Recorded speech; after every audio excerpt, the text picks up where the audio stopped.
Abramos las copias de, de la palabra de Dios en Lucas 21. Vamos a leer del versículo 5 al 38. Es una lectura larga. Lucas 21, del 5 al 38.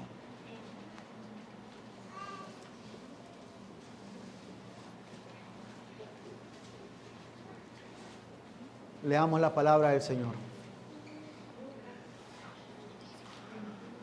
Mientras algunos estaban hablando del templo, de cómo estaba adornado con hermosas piedras y ofrendas votivas, Jesús dijo: en cuanto a estas cosas que ustedes están mirando, vendrán días en que no quedará piedra sobre piedra que no sea derribada. Ellos le preguntaron: Maestro, ¿cuándo sucederá esto y qué señal habrá cuando estas cosas vayan a suceder? Jesús respondió: cuídense de no ser engañados, porque muchos vendrán en mi nombre diciendo: yo soy el Cristo, y el tiempo está cerca. No lo sigan. Y cuando oigan de guerras y disturbios, no se aterroricen, porque estas cosas tienen que suceder primero, pero el fin no sucederá inmediatamente. Entonces les dijo: se levantará nación contra nación y reino contra reino. Habrá grandes terremotos y plagas y hambres en diversos lugares, y habrá terrores y grandes señales del cielo. Pero antes de todas estas cosas, a ustedes les echarán mano y los perseguirán, entregándolos a las sinagogas y cárceles, llevándolos ante reyes y gobernadores por causa de mi nombre. Esto les dará oportunidad de testificar. Por tanto, propónganse sus corazones no preparar de antemano su defensa, porque yo les daré a ustedes palabras y sabiduría que ninguno de sus adversarios podrá resistir ni contradecir. Pero serán entregados aún por padres, hermanos, parientes y amigos, y matarán a algunos de ustedes, y serán odiados de todos por causa de mi nombre. Sin embargo, ni un cabello de su cabeza perecerá. Con su perseverancia ganarán sus almas. Pero cuando ustedes vean a Jerusalén rodeada de ejércitos, sepan entonces que su desolación está cerca. Ustedes, los que estén en Judea, huyan a los montes, y los que estén en medio de la ciudad, aléjense, y los que estén en los campos, no entren en ella, porque estos son días de venganza, para que se cumplan todas las cosas que están escritas.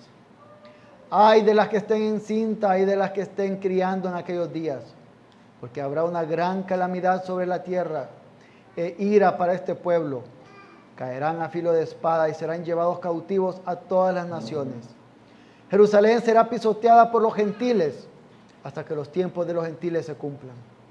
Habrá señales en el sol, en la luna y en las estrellas, y sobre la tierra angustia entre las naciones, perplejas a causa del rugido del mar y de las olas, desfalleciendo los hombres por el temor y la expectación de las cosas que vendrán sobre el mundo, porque las potencias de los cielos serán sacudidas. Entonces verán al Hijo del Hombre que viene en una nube con poder y gran gloria. Cuando estas cosas empiecen a suceder, levántense y alcen la cabeza, porque se acerca su redención. Jesús les dijo también una parábola. Miren la higuera y todos los árboles. Cuando ya brotan las hojas, al verlo, ustedes mismos saben que el verano ya está cerca. Asimismo ustedes, cuando vean que suceden estas cosas, sepan que el reino de Dios está cerca. En verdad les digo que no pasará esta generación hasta que todo esto suceda. El cielo y la tierra pasarán, pero mis palabras no pasarán. Estén alerta, no sea que sus corazones se carguen con disipación, embriaguez y con las preocupaciones de la vida, y aquel día venga súbitamente sobre ustedes como un lazo, porque vendrá sobre todos los que habitan sobre la superficie de la tierra. Pero velen en todo tiempo, orando para que tengan fuerza para escapar de todas estas cosas que están por suceder y para estar en pie delante del Hijo del Hombre. Durante el día Jesús enseñaba en el templo, pero al oscurecer salía y pasaba la noche en el monte llamado de los Olivos, y todo el pueblo iba temprano al templo a escuchar a Jesús. Señor Dios, venimos ante ti para ponernos bajo la autoridad de tu palabra. Señor, permite que mientras estamos viendo, escuchando tu palabra, nos pongamos nos revistamos de la esperanza que tenemos en Cristo. Permite, Señor, que al predicar sea tu Espíritu Santo guiándome, y si ha de salir algo que no edifique a mis hermanos, que no salga. Y si sale, que sus oídos sean sordos. En el nombre de Jesús. Amén. Hay lugares que son míticos. Hay lugares que se convierten como en wow, de asombro para todos. Uno de esos era el viejo estadio Wembley. A los que les gusta el fútbol han escuchado de ese estadio en Londres, construido en 1923. Pero pasó el tiempo y en el 2002 este estadio ya no reunía las condiciones para el nuevo siglo y decidieron demolerlo. Y este estadio tenía enfrente dos grandes torres que lo hacían mostrar la realeza que tenía. Yo era uno de que cuando escuché la noticia era, no, ¿por qué? Que dejen las torres. Pero lo demolieron para dar lugar a otro estadio que hoy lo vemos y es increíble. Lo que estamos viendo hoy en este texto es el anuncio de Jesús de debe caer algo. El templo que les daba identidad. Ya antes había hablado de Jerusalén que iba a caer y aquí está enfocándose en el templo. Debe caer para que se levante un nuevo templo, Cristo mismo. Y eso es lo que vamos a estar viendo hoy. Vamos a ver desde 5 puntos, espero ser breve en cada punto, y les los iré mostrando o mencionando los puntos a medida que avancemos. El primer punto es de los versículos 5 al 7, es orgullo e identidad destruidos. Tenemos al pueblo, tenemos a los discípulos hablando con Jesús. Señor, mira este templo, qué grande, qué maravilloso que es. Registros históricos dicen que estaba lleno de diamantes u oros y muchas cosas alrededor, que desde lo lejos se podía ver el brillo durante el día. Era un lugar precioso y era enorme.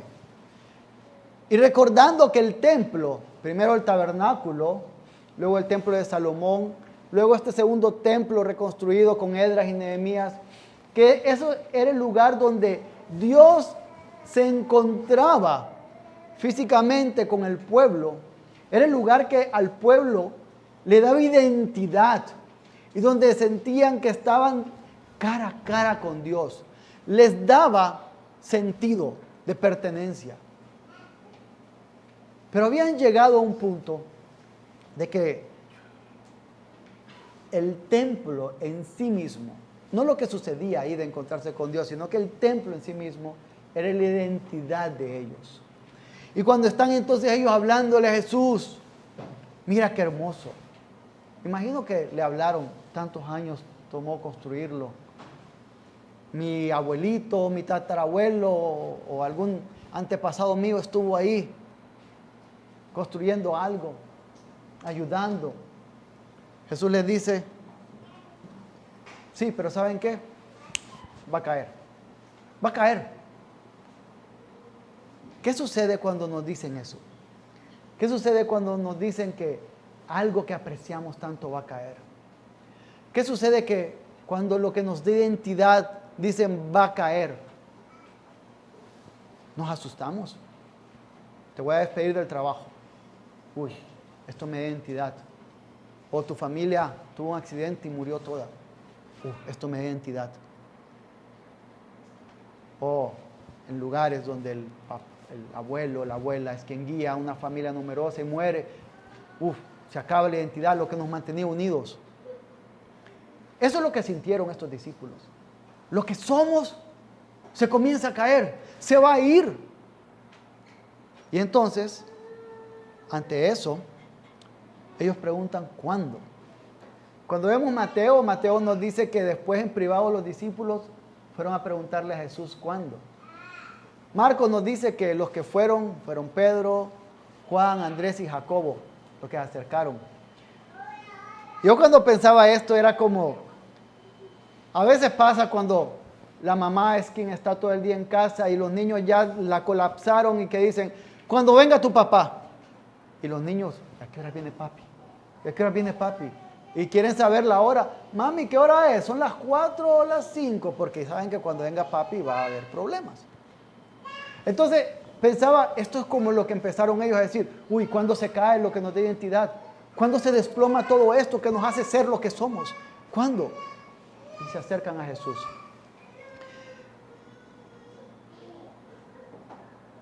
Esto es algo que sucede con nosotros comúnmente, ¿no? A veces nosotros encontramos nuestra identidad fuera de Cristo. A veces nosotros encontramos quiénes somos, nuestro valor fuera de Cristo, más allá de quiénes somos en Él. Y podemos incluso encontrar una identidad y un orgullo en nuestra doctrina, en nuestra tradición reformada, en nuestras confesiones históricas. Y ojo, yo estoy gozoso y siempre tengo en alta estima nuestras confesiones históricas y la tradición reformada que tenemos y lo que somos como iglesia y cómo adoramos. No estoy diciendo que sea malo, no me escuchen decir eso.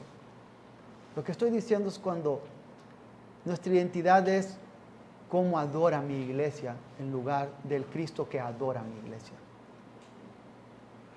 Cuando nuestra identidad es estos documentos que escribieron muchos hombres y que tienen la doctrina reformada en lugar del Dios que se muestra en esa doctrina reformada. O a veces incluso podemos tener un sentido de que este libro es sagrado. Lo que muestra es sagrado. El Cristo que está central aquí es sagrado. A veces nosotros podemos llegar a vivir como vivían estos judíos, encontrando la identidad fuera de Cristo. No entendiendo que el templo no era lo importante, sino el Dios con el que se encontraban allí. Y es por eso que nosotros debemos de gloriarnos en Cristo, iglesia. En ser conocidos por Cristo. En que Cristo, sin que tuviéramos algo que le llame la atención, nos vio. El Dios creador del universo nos ha visto. Eso es lo que debe de gloriarnos. Cristo nos ha amado a pesar de la maldad con la que cada día le ofendemos. Eso es lo que debe de darnos identidad, Cristo mismo. Si nuestra adoración, si nuestro estudio de la palabra, si nuestra reflexión de doctrinas centrales y de historia de la iglesia no nos llevan a adorar a Cristo, hemos perdido el punto. Hemos perdido el punto. Así como lo habían perdido ellos.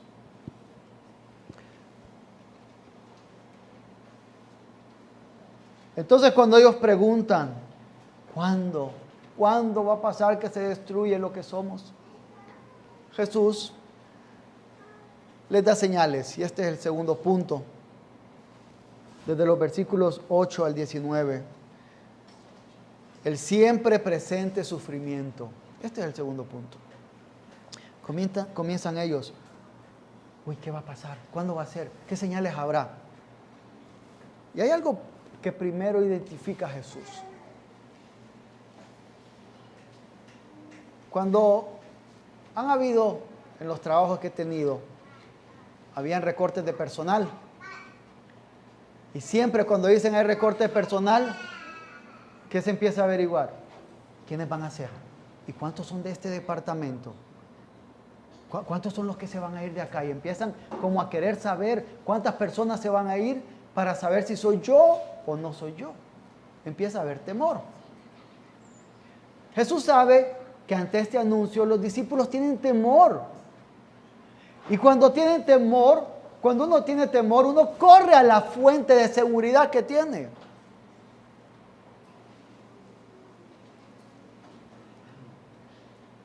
No le pedí permiso a Abby para esto, pero Abby le tiene miedo a los perros. Entonces la reacción de ella cuando un perro está ladrando es saltar encima mío. No sabe que un perro también me puede despedazar a mí, pero es saltar encima mío porque siente seguridad conmigo. Entonces Jesús sabía que lo que estos discípulos al tener temor harían es buscarlo a Él. ¿Dónde está nuestra fuente de seguridad? Aquel que alimentó a miles, que calmó tormentas. Aquel que sacaba demonios, que sanaba. ¿Dónde está? Y por eso Jesús le dice, hey, sé que van a tener miedo, pero no crean cuando la gente dice, yo soy Cristo, yo soy tu seguridad. No, no les crean, no vayan allá. Les empieza a advertir acerca de estos falsos cristos que vendrían. De hecho, sucedieron. En Hechos 5, cuando Pedro y Juan están encarcelados, este hombre sabio, Gamaliel, les dice, antes se levantó Teudas y Judas de Galilea, y ellos murieron y los que los seguían se fueron, y ellos hablaban de que eran los salvadores. Hay registro bíblico de que muchos se dijeron ser Cristos. Hoy también muchos se dicen ser Cristos. Entonces, Jesús les está advirtiendo acerca de esto. La pregunta para nosotros en todo esto es, ¿a quién buscamos cuando hay temor en nuestras vidas? ¿A quién buscamos cuando hay inseguridades? ¿A quién buscamos cuando todo parece desmoronarse, cuando todo parece que va a caer? ¿Hacia dónde corremos nosotros? ¿Quién es ese padre al cual saltamos para que nos abrace cuando el perro viene? A veces vamos a nosotros mismos. A veces estamos confiados en la cuenta bancaria o en el seguro de vida que hay, que no son malos los seguros de vida, pero esa es la esperanza de que si el esposo o los papás mueren, está el seguro de vida y todo está ahí. A veces corremos hacia esos lugares en lugar de correr hacia Cristo y a sus promesas y a su fidelidad. Y Jesús sigue hablando con ellos y les habla acerca de señales que van a venir. Les habla de guerras. Esa época era el momento de la Pax Romana. Era un momento cuando Roma tenía un gran parte del mundo conocido, o de esa parte del mundo, y había puesto paz. No había muchas revueltas, no se escuchaban guerras, y le está diciendo, van a escuchar de rumores de guerras, y van a haber guerras, les dice. Les dice de terremotos. De hecho, escuchaba a alguien que decía que en la época del primer siglo, hay registros que hablan que el Medio Oriente tuvo mucha actividad sísmica, que hubo muchos terremotos. Entonces eso lo vieron los mismos discípulos. Habla de plagas y hambre. ¿Recuerdan ustedes cuando Antioquía mandó ayuda a Jerusalén porque había hambre? En el libro de los Hechos lo vemos. Había hambre. Es algo que se cumplió. Habla de que serán entregados, perseguidos, asesinados.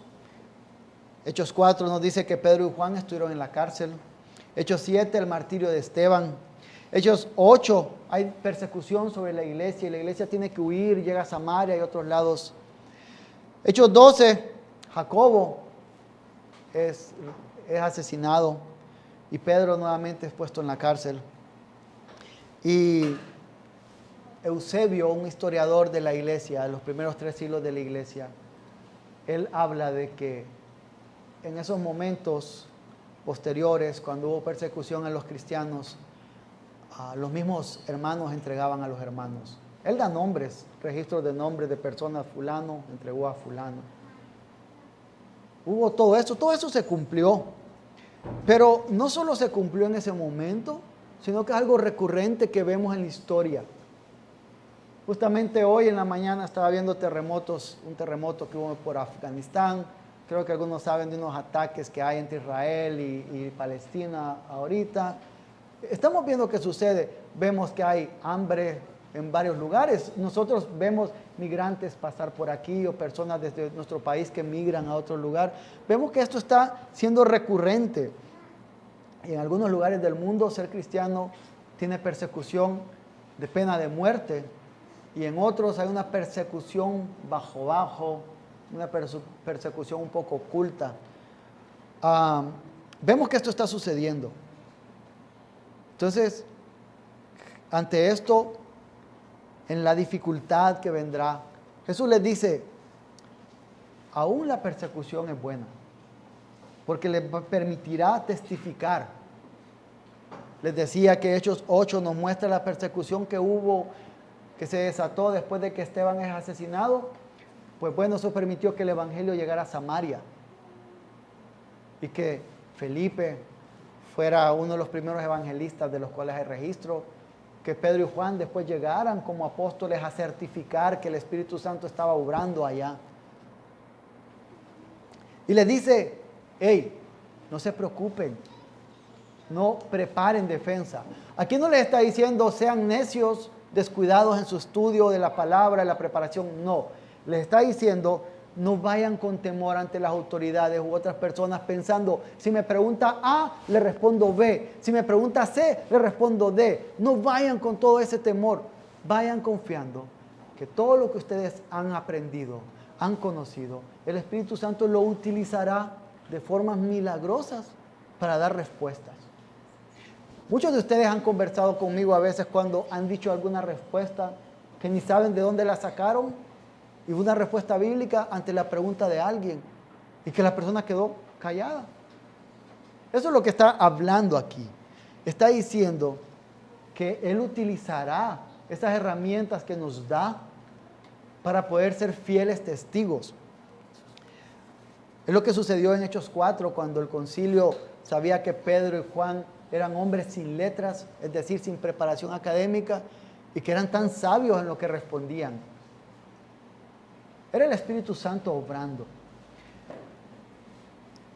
Y luego en medio de esto que Jesús les dice, hey, todo este caos que va a estar pasando, toda esta dificultad que les permitirá ser testigos míos, también habla de que algo que puede parecer contradictorio, que dice ni un cabello será tocado, ganarán sus almas, pero antes ha dicho muchos de ustedes serán puestos a muerte. No es contradicción, lo que está hablando es un sentido de perseverancia espiritual, de mantener, y tampoco está diciendo ustedes son quienes van a mantenerse firmes en la salvación que les he dado. Filipenses 2, les pido que vayamos del 12 al 13.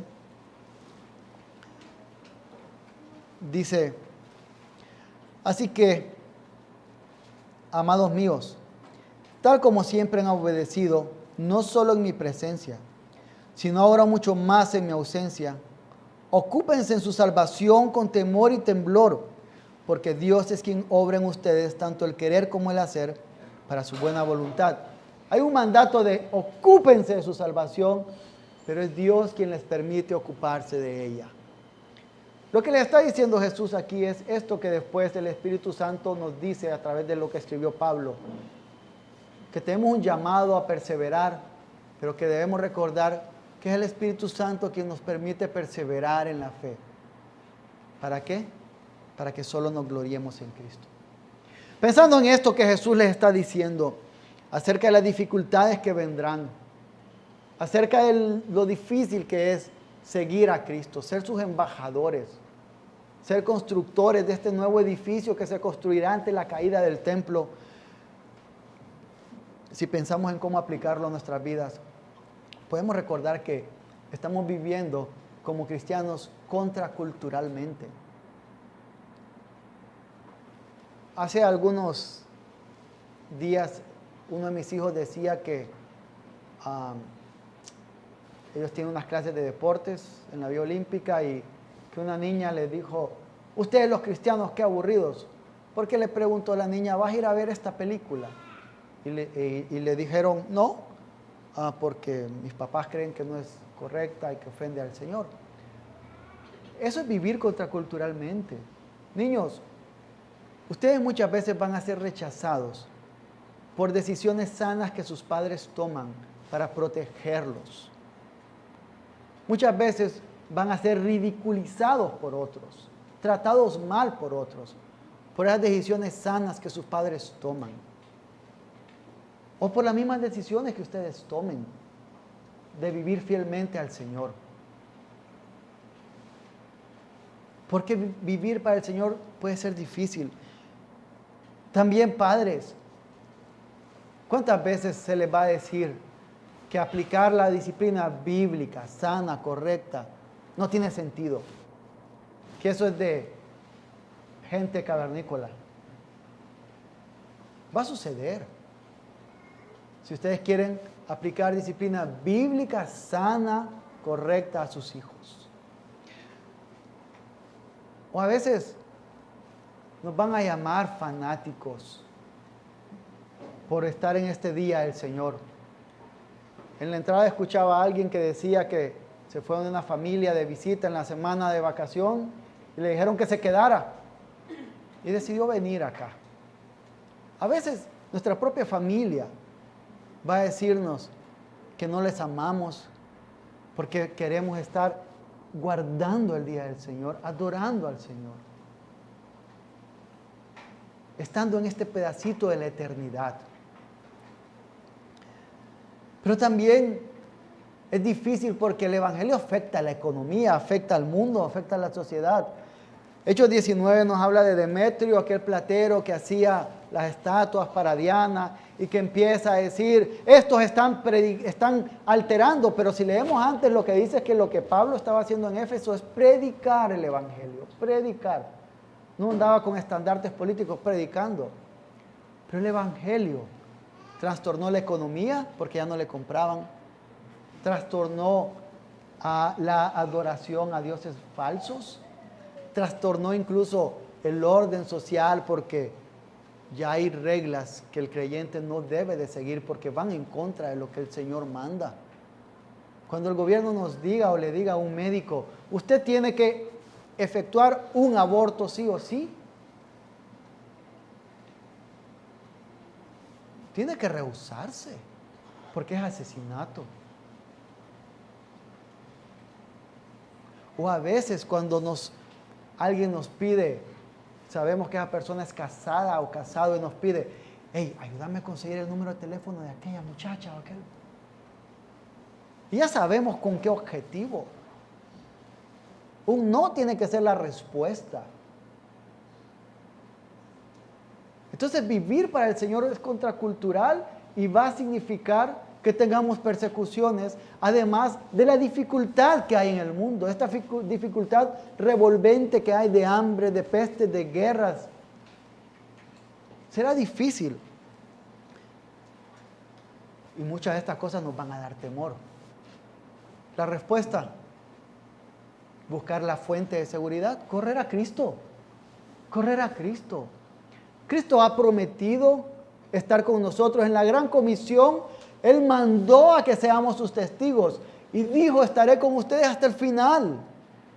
Cuando nosotros vivimos para Cristo, por el poder del Espíritu Santo, tenemos la promesa de que Él está con nosotros. Y que aunque nos etiqueten de formas feas, podemos correr a Él. Niños, cuando otros niños no quieran jugar con ustedes porque ustedes aman a Dios, pueden correr a Cristo. Cristo derramó lágrimas, Cristo fue niño, Cristo los entiende en cada uno de los aspectos, es un sumo sacerdote que conoce cada uno de sus dolores y pueden correr a Él. Jóvenes, cuando ustedes tengan que decirle no a sus papás porque quieren que participen en cosas pecaminosas, pueden correr a Cristo, encontrar seguridad ahí. Y no significa que el dolor se va a ir, pero el dolor va a encontrar un propósito, un significado, un objetivo. ¿Y por qué correr a Cristo? Bueno, es nuestro tercer punto. De los versículos 20 al 24, Y es porque Jesús no miente. Esto que habla de la caída de Jerusalén es algo que se llevó a cabo en el año 70 después de Cristo. El general romano Tito llegó, atacó Jerusalén y los registros históricos dicen que dio orden de que botaran todo y los soldados gustosamente lo hicieran. ¿Recuerdan que les dije que estaba adornado con muchas joyas? Los soldados corrieron porque querían llevarse todas las joyas. Lo que quitaran era de ellos. Y entonces hubo un sitio, nuevamente Eusebio dice que las madres se comían a sus hijos. Los hijos se morían de hambre y las madres se comían a sus hijos. Mamás, papás, imagínense a su hijo asado con tortilla. Algo así pasaba. Algo así pasaba. Todo se cumplió. Y acabamos de ver en el relato bíblico de Hechos y en el registro histórico que hubo terremotos, guerra, hambre, persecución. Se cumplió. Se cumplió también cuando Jesús dijo, el Espíritu Santo les ayudará a testificar. También se cumplió. Jesús no miente. Y entonces, en este aspecto que Jesús no miente, Él da una instrucción. Cuando vean a Jerusalén rodeada, no entren, huyan.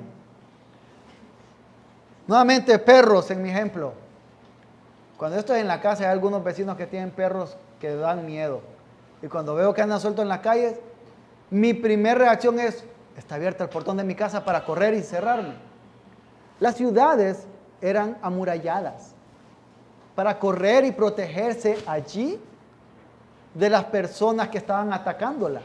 Ese era el objetivo de las murallas. Jesús les dice, cuando ustedes vean que llegan y la sitian y la rodean, no corran a protegerse ahí, huyan. Es contra todo sentido, ¿verdad? Es como que me digan, el perro está suelto, no corras a meterte a tu casa, corre, corre, corre. El perro me va a seguir y me va a alcanzar. Y hay registros históricos. Tácito, un historiador romano, dice que muchos cristianos se salvaron, el mismo Eusebio también lo dice, muchos cristianos se salvaron, pero judíos que no se habían convertido al cristianismo murieron, y usan números de miles y millones, quizás exageraron las cantidades, pero fueron muchos. Y dicen que los cristianos se salvaron porque cuando vieron que el ejército romano invadió en el año 70 a Jerusalén, recordaron las palabras de Jesús. Y sin duda habían estado viendo que las otras profecías que Jesús había dado de hambres, de persecución, se iban cumpliendo. Entonces creyeron en las palabras de Jesús. Creyeron en lo que Jesús había dicho. A veces en este siglo XX, con tanta tecnología, con inteligencia artificial, con la ciencia tan avanzada, puede parecer absurdo seguir creyendo en mitos de Dios, ¿no? O eso nos pueden decir. Pero Jesús no miente. A veces, en este siglo XXI se nos enseña que los sentimientos es más importante que la verdad. Hay que decir la verdad un poco así, a medias, para no dañar los sentimientos de la persona, aunque la persona siga como cerdo enrollándose en el lodo, en su pecado.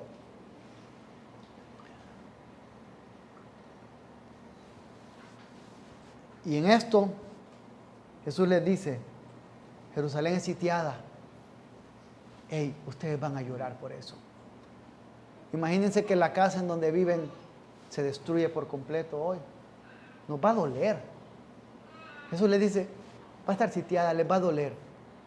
Pero ¿saben qué? Eso significa que ha llegado la plenitud a los gentiles. ¿Qué es la plenitud a los gentiles? Significa que los tiempos de los gentiles ha llegado en el sentido que el evangelio, que la verdad de Dios ya no está restringida para una zona geográfica y para un grupo étnico, sino que estalla para todo el mundo. Hechos 1 cumpliéndose, me serán testigos en Jerusalén, Judea, Samaria y hasta los confines del mundo. Le está diciendo, sí, les va a doler, pero esto significa que el evangelio comenzará a expandirse a todos.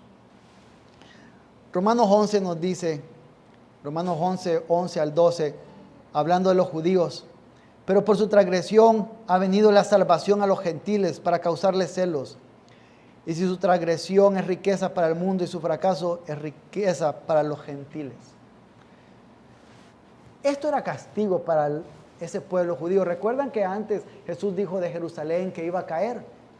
Este era castigo para ellos, pero a la vez era una explosión de esperanza para el mundo entero. Para nosotros que hoy hemos recibido el evangelio. Iglesia, vale la pena seguir a alguien que no miente. A Jesús.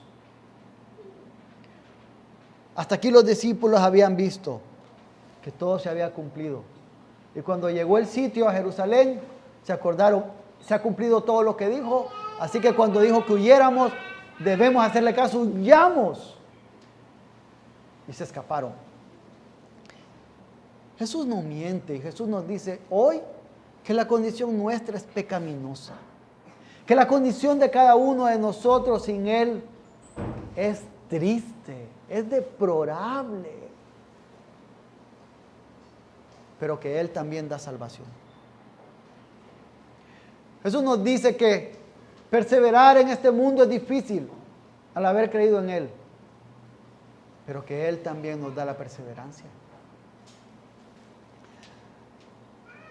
Sin embargo, hay algunos que hoy quieren vivir como judíos, aprendiendo oraciones en hebreo para recitarlas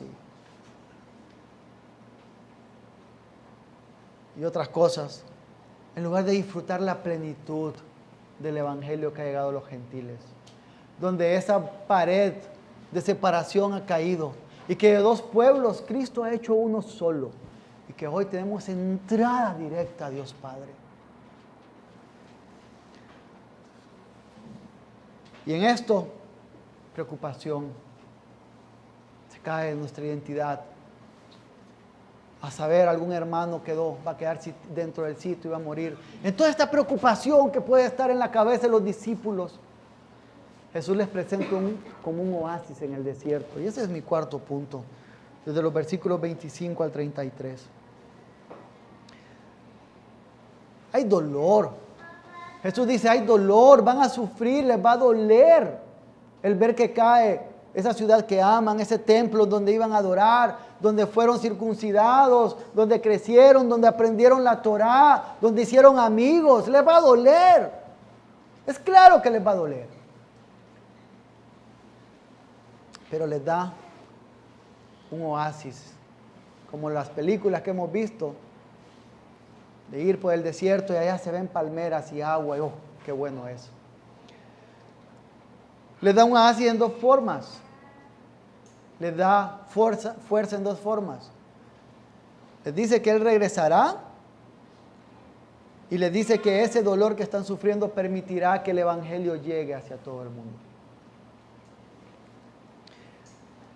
Hace algunos días mi esposa y yo hicimos un viaje y los niños pues se quedaron con personas que los aman, quedaron con familia, pero aún así daba un poco como a ellos de tristeza. Y nosotros vamos a estar haciendo videollamadas y vamos a estar mensajeando. Jesús les está diciendo, hey, hay una videollamada ahí que pueden tener, que les va a dar esperanza en medio del dolor, de la dificultad de ver que cae lo que ustedes aman. ¿Qué les dice? Regresaré. Jesús aquí no está enfocándose en hablar acerca de su segunda venida. Él ya habló en Lucas 17 acerca de la implicación de su segunda venida. Él lo que les está diciendo es, hay dolor, hay dolor, hay dolor, hay dolor, pero yo regreso.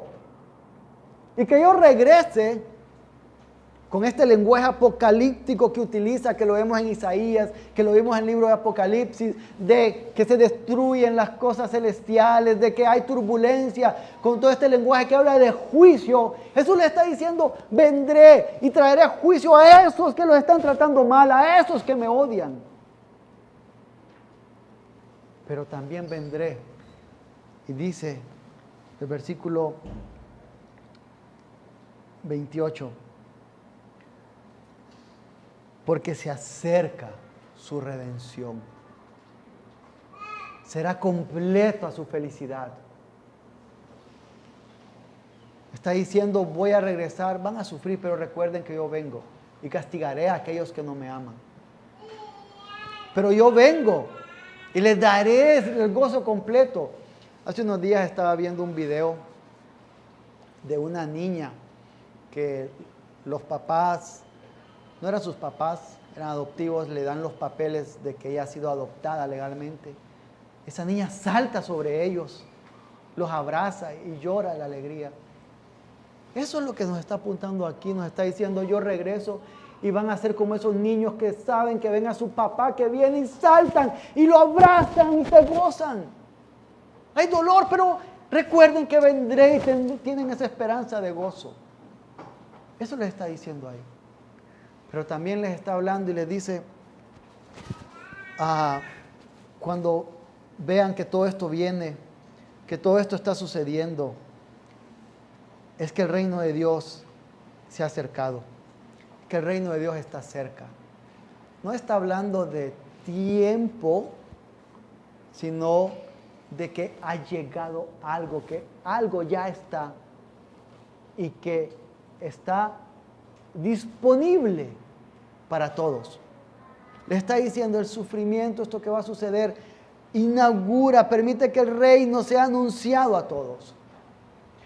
Y esta generación no pasará sin que suceda esto, sin que suceda lo que sucedió en el año 70 después de Cristo, cuando Jerusalén cayó, cuando ellos vieron todas estas señales de persecución, cuando vieron todas estas señales de hambre que se cumplían, cuando ellos pudieron huir y cuando ellos pudieron ver que el evangelio se llenaba toda la tierra, más allá de un grupo étnico o de una zona geográfica. Hermanos, el cielo y la tierra van a pasar. Las palabras del Señor no. Por eso podemos confiar en Cristo. A veces hay dolor en nuestras vidas. No a veces, casi siempre. La vida es una montaña rusa de alegría, felicidad muchas veces. Pero Cristo es fiel. Él ha prometido estar con nosotros. Y en medio del dolor, Él obra en nuestras vidas. Él no miente. Podemos gozarnos de Él. Podemos gozarnos en Él. Y luego viene Jesús y les dice que no deben vivir como el mundo. Es el punto quinto y final. Desde los versículos 34 al 36, le dice, no vivan como el mundo. ¿Y cómo les dice? Cuando ustedes ven a Mateo 24, dice que no vivan como los tiempos de Noé, que se casaban, que se daban en casamiento y todo esto. Él está diciendo, no vivan como el mundo en disipación, que es llenando los apetitos de la carne, satisfaciendo los apetitos de la carne. No vivan en embriaguez, que es fuera de control, como locos. No vivan en preocupaciones, con temores, sin confiar en Cristo. Les dice, no vivan así. Es lo mismo para nosotros. Nosotros podemos estar viviendo cada día para nosotros y no para el Señor. Podemos estar haciendo planes sin pensar en cómo nuestros planes dan gloria al Señor. O cómo nuestra vida da gloria al Señor. O simplemente dejando que nuestros apetitos pecaminosos fluyan, corran. Hablar mal de alguien, odiar a alguien en nuestro corazón. Crear telenovelas de que alguien me odia cuando no me saludó un día en la iglesia. Tenemos que dejar de llenar este tipo de cosas y dejar de vivir para nosotros. Y pedirle al Señor que nos haga vivir para Él. ¿Qué les dice a estos? Les dice que tienen que vivir velando, velen en todo tiempo. ¿Cómo? ¿Qué es velar? Estar vigilante, estar pendiente, estar expectante. ¿Cómo les dice que deben de estar velando? Orando. Orando. ¿Cómo es nuestra vida de oración, iglesia? ¿Cómo es nuestra vida de oración como individuos? Estamos llegando al Señor en oración, que es el medio que Él ha dispuesto para que nuestro corazón se alinee con su corazón y podamos tener gozo en su providencia para nuestra vida. Estamos orando. Hombres. Esto es para los hombres.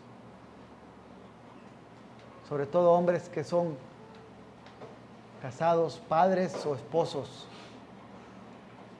Ustedes están guiando a sus familias en oración.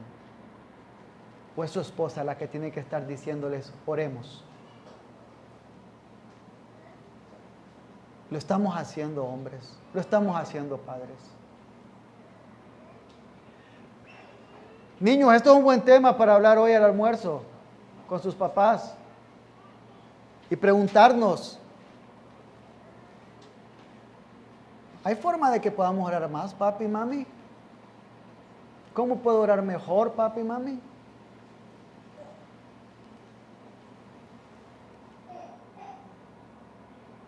Cuando nos reunimos como iglesia en un café, un lugar, ¿hay algún tiempo para pensar en orar o solamente pasamos el rato?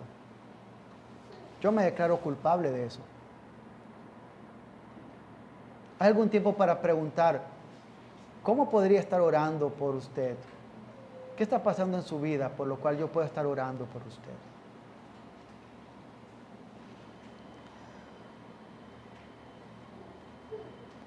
Pidamos al Señor que nos ayude a velar en oración. Para los que han visto, ven eventos deportivos, han visto que ese estadio de Wembley es precioso.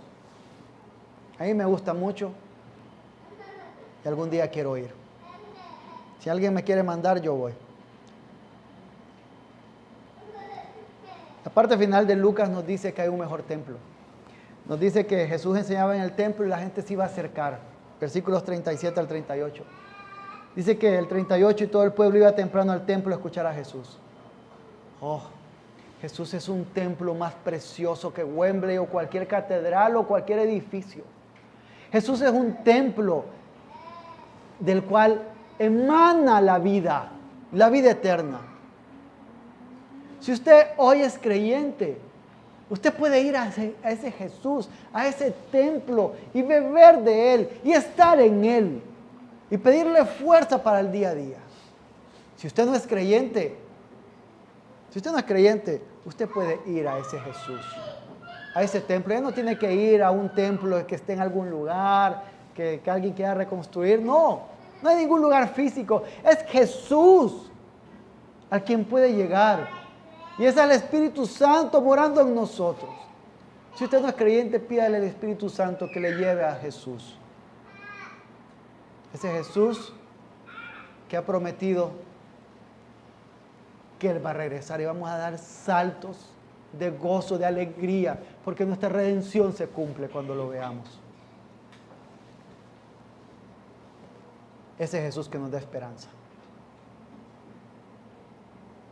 Señor Dios, cuán bello es pensar que Cristo es nuestro templo, que Cristo es donde nos encontramos con un Dios santo, que no ocupamos rituales ya, que no ocupamos edificios, que es Cristo el templo, el sacrificio supremo y el sumo sacerdote, que nos permite estar en paz y tener esperanza en medio de las dificultades de la vida. Señor, que recordar esto sea esperanza para nosotros y sea un llamado a salvación para aquellos que son enemigos de Cristo y que hoy, si Él regresara, sufrirían una gran pérdida. En el nombre de Jesús oramos. Amén.